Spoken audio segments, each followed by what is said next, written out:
Kita sering menyangka bahawa akhir zaman akan bermula dengan kemunculan Dajjal atau Al-Mahdi. Tapi sebenarnya, ia sudah pun bermula. Ia bermula dengan satu fasa yang Nabi SAW pernah sebut saat umat Islam menjadi ramai, tetapi seperti buih di lautan. Ya, itulah kita hari ini, umat Nabi SAW yang paling ramai di muka bumi.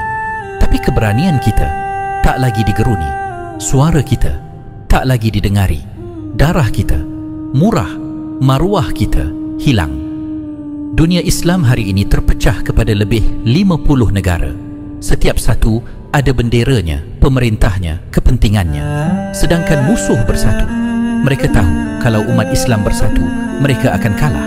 Jadi mereka pastikan kita kekal berpecah atas nama bangsa, sempadan, bahasa dan ideologi. Tapi ini bukan sekadar masalah geopolitik. Ini adalah krisis jiwa. Bila umat hilang jati diri, hilang iman yang hidup, maka mereka jadi lemah walaupun jumlah mereka banyak. Dulu para sahabat radhiyallahu anhum jumlahnya sedikit, tapi dunia tunduk kerana keyakinan mereka tidak goyah. Hari ini jumlah kita mencecah bilion, tapi kita sendiri takut pada bayang-bayang. Kita lebih percaya kepada kuasa musuh berbanding pertolongan Allah.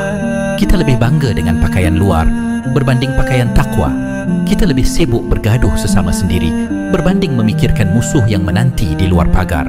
Dan inilah fasa pertama akhir zaman, fasa paling menyedihkan, di mana umat Islam kelihatan hidup, tetapi hakikatnya sedang mati perlahan-lahan.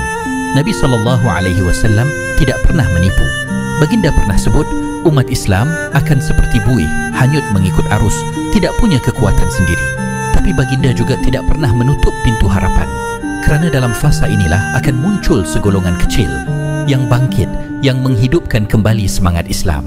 Mereka bukan raja, bukan orang kaya, bukan selebriti, tapi mereka punya satu kekuatan yang tak boleh dibeli, iman yang hidup. Maka di fasa lemah ini, soalan paling besar bukan di mana pemimpin kita, tapi apakah aku sendiri sudah jadi sebahagian dari kebangkitan itu, atau aku hanya buih yang hanyut